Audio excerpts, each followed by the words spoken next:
Assalamualaikum warahmatullahi wabarakatuh. Waalaikumsalam warahmatullahi wabarakatuh.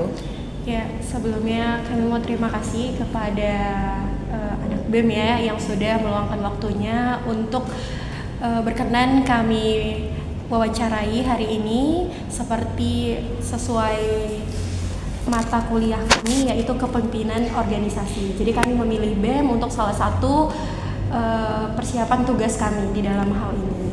Ya, baik, langsung saja kepada kakak dan abang BEM di sini, izin kami langsung mempertanyakan wawancara itu yang dimulai dari Bang Amar. Silahkan kepada abang memberikan pertanyaan kepada. Sebelumnya, assalamualaikum bang. Di sini nama saya Ahmad Sulanda. Saya ingin bertanya bang untuk organisasi ini bang. Apa tujuan visi misi organisasi BEM sekarang dan untuk kedepannya nanti? Baik, terima kasih Bang Amar sudah mempertanyakan sebuah pertanyaan yang bagus ya. Izinkan saya memperkenalkan diri. Saya Zidan Alfaiz Siregar dari organisasi BEM Fakultas Social Science. Jadi kalau untuk visi dan misi BEM Fakultas Social Science ke depan itu bang menyangkut dengan nama kabinet kami saat ini, yaitu Exinov. Exinov itu berarti eksplorasi, sinergi dan inovasi. Jadi di nama kabinet ini akan saya jelaskan satu persatu dengan secara singkat. Pertama dari eksplorasi. Eksplorasi itu berarti setiap kader-kader BEM maupun para pemimpin-pemimpin BEM itu menemukan atau mencari sesuatu, mengeksplor sesuatu program kerja yang mungkin bagus dan bermanfaat bagi mahasiswa. Dan lingkupnya itu nggak hanya mahasiswa aja Pak, tapi bisa jadi ke masyarakat atau ke mahasiswa-mahasiswa yang mungkin non-formal gitu, ataupun mahasiswa yang punya non-formal.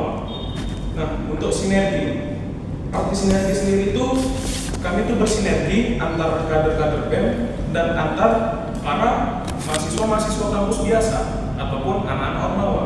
Berarti kami membangun sebuah hubungan, membangun sebuah hubungan antar mahasiswa yang mana tujuannya itu adalah untuk meningkatkan value-value dari mahasiswa-mahasiswa tersebut, maupun itu yang di anak normal ataupun bukan yang normal gitu. Nah, untuk mengenai inovasi sendiri, inovasi itu berarti kami menginovasi atau menghiaslah dari semua apa-apa saja program kami gitu kan. Misalkan ada suatu proyek nih, jadi apa yang akan kita inovasi dalam suatu proyek tersebut. Nah, itulah yang membuat BEM ini membedakan dari ormawa-ormawa lain. Tapi tetap kepada visi misi utamanya, yaitu tetap membangun karakter dari semua kader-kader BEM, tetap membangun hubungan baik dan value-value antara anak mahasiswa biasa dan anak-anak ormawa. Mungkin itu aja Bang. Oke, pusatnya nggak ada pertanyaan lagi bang. Gimana abang bisa tertarik masuk organisasi BEM di Pancabudi ini? Apa sih alasan abang untuk masuk ke dalam organisasi? Nah, untuk pertanyaan apa yang nomor 2 ini, mengapa saya tertarik ya Bang? Jadi mengapa saya tertarik itu pertama nih, BEM itu selalu mengedepankan persaudaraan, Bang. Persaudaraan yang mana ya kami di situ saudara gitu, tidak menganggap apa-apa ya. Kami di situ duduk sama rata, berdiri ya tanpa raja gitu. Tapi kami tetap satu arah, tetap mengikuti kepemimpinan atau mengikuti BPH kami kemanapun dan apapun yang akan dikatakan BPH kami akan ikut ke suatu tujuan tersebut. Jadi mengenai saya kenapa tertarik, pertama BEM ini adalah gabungan ya. Dia menampung dari 5 prodi, yaitu ada hukum, akuntansi, manajemen, ekonomi pembangunan, dan perpajakan. Jadi semisal nih, saya punya teman dari manajemen gitu, saya kan jurusan hukum. Jadi kami pengen lagi gitu satu organisasi yang sama gitu, yang kami bisa bertemu lagi gitu kan. Ya makanya saya masuk BEM gitu, karena ruang lingkup pertemanannya itu luas dan ruang lingkup relasi kita itu luas. Seperti saya dan teman saya saat ini, dia anak manajemen dan saya hukum. Jadi saya kenal gitu kan. Ini itu saja bang. Oke, dan saya Terima kasih. Oke. Oke, terima kasih. Selanjutnya kami ada pertanyaan lagi yang mungkin aku kakak yang bakal ditanyakan oleh Ainun. Ya, silakan Ainun pertanyakan pertanyaannya. Izin sebelumnya, perkenalkan nama saya Nur Ainun Damanik. Saya ingin bertanya kepada kakak. Pertanyaan yang pertama, Saya melihat organisasi BEM ini program kerjanya kepeduliannya untuk mahasiswa maupun masyarakat. Apakah itu dapat diterima di kalangan mahasiswa ataupun masyarakat tersebut? Izin jawab, saya dengan ini, saya Mila Syafri dari kader BEM Social Science. Pertanyaannya itu sebenarnya gampang dijawab ya, karena program kerja kami ini udah banyak dan dia tuh nggak hanya di ruang lingkup kampus, tapi kami juga pernah di ruang lingkup di luar kampus. Yaitu ada salah satu program kami yaitu eksplorasi desa. Itu kami pernah menjalani di Kota Limbaru. Jadi program kerja kami itu diterima di kalangan masyarakat ataupun mahasiswa itu sendiri. Baik, selanjutnya pertanyaan yang berikutnya, bagaimana cara kakak tetap mempertahankan dan membangun suatu tim dalam organisasi BEM ini? Atau bisa dijawab sama Bang Zaidan, bantu Boleh jawab. diulang? Bagaimana cara abang tetap mempertahankan dan membangun suatu tim dalam organisasi BEM ini? Nah, untuk pertanyaan kali ini kembali kepada masing-masing pribadi kita ya. Karena kan kita di BEM itu sistemnya kekeluargaan, yang mana sesama anggota keluarga seperti di rumah itu wajib memberi motivasi dan semangat kepada sesama anggota keluarga. Begitu pula yang akan diterapkan di dalam dunia organisasi BEM Fakultas Sosial Sains sendiri. Jadi untuk membangun sebuah tim dari pada kader-kader BEM itu sendiri adalah pertama itu yang paling penting itu adalah komunikasi. Terus yang kedua hilangkan egois, dan yang ketiga itu sama-sama mau gitu. Karena kalau misalnya satu udah mau dan yang lain juga nggak mau, pada akhirnya itu bakal memperibet situasi gitu kan. Jadi itu yang membuat BEM itu menurut saya keren dan ada wibawanya lah di kampus kita ini. Karena yang pertama kali sekali kami tanamkan kepada kader-kader itu sendiri, khususnya pemimpin kami yang tanamkan kepada kami sendiri itu adalah komunikasi antar sesama kader BEM. Itu yang penting. Izin dan juga Kak, dan saya juga ini dari pribadi saya sendiri, gimana kita tuh kalau misalnya tim itu nggak sepakat dan cara mengatasi situasinya itu kita harus tanamkan diri juga kita sebelum kita masuk organisasi itu kita harus royal terhadap waktu, terhadap tenaga, pikiran. Jadi kita menjalani sesuatu yang ada di organisasi itu udah nggak, kita udah nanamkan diri dengan sifat royal tadi. Terima kasih jawabannya Bang Kakak. Berarti di dalam organisasi ini kita butuhkan komunikasi ya yang terutama ya, dan juga gimana kita bisa memprioritaskan mana yang harusnya kita duluankan, mana yang nanti kita jalankan. Oke, terima kasih Kak Bah. Selanjutnya pertanyaan dari Tiara, mungkin silahkan Tiara. Izin mau sama kakak, perkenalkan nama saya Tiara.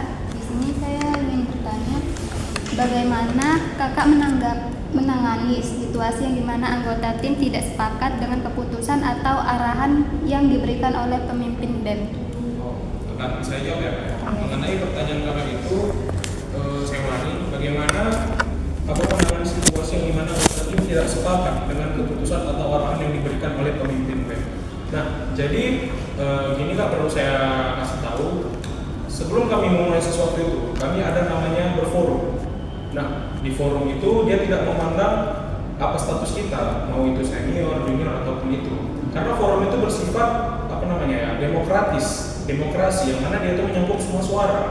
Seandainya kader tidak mengikuti apa arahan pemimpin dari BEM itu sendiri, kita masih ada diskusi antar forum, bagaimana keputusan forum. Karena forum itu adalah suara yang besar dan tidak bisa diganggu-gugat. Jika dibilang forum itu A, maka A. Tadi nggak bisa diganggu-gugat dan tidak bisa diganti. Jika apa kata forum itu B, maka B.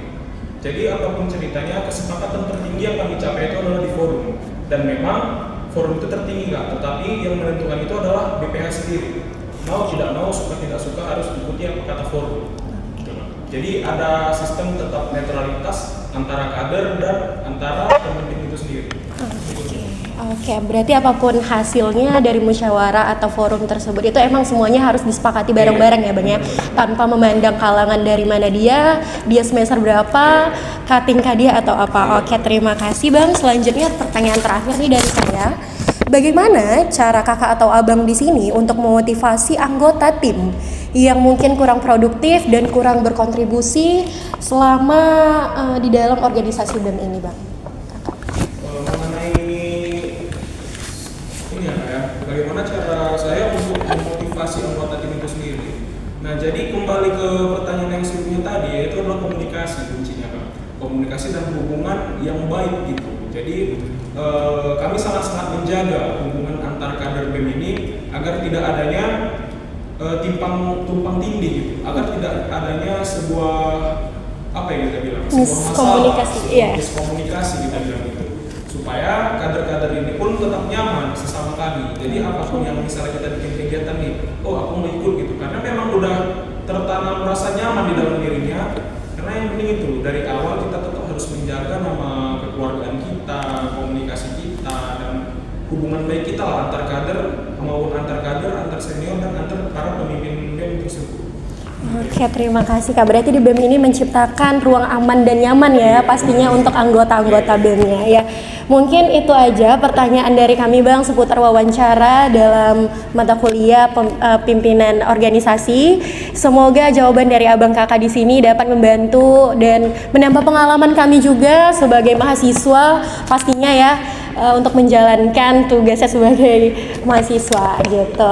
Oke, Abang Kakak, mungkin itu aja dari saya dan teman-teman di sini. Sebelumnya terima kasih sekali lagi udah meluangkan waktunya, sudah mau siap untuk diwawancari oleh kami. Mungkin itu aja. Maaf bila ada salah sikap kata dalam pertanyaan kami. Mungkin wassalamualaikum warahmatullahi wabarakatuh.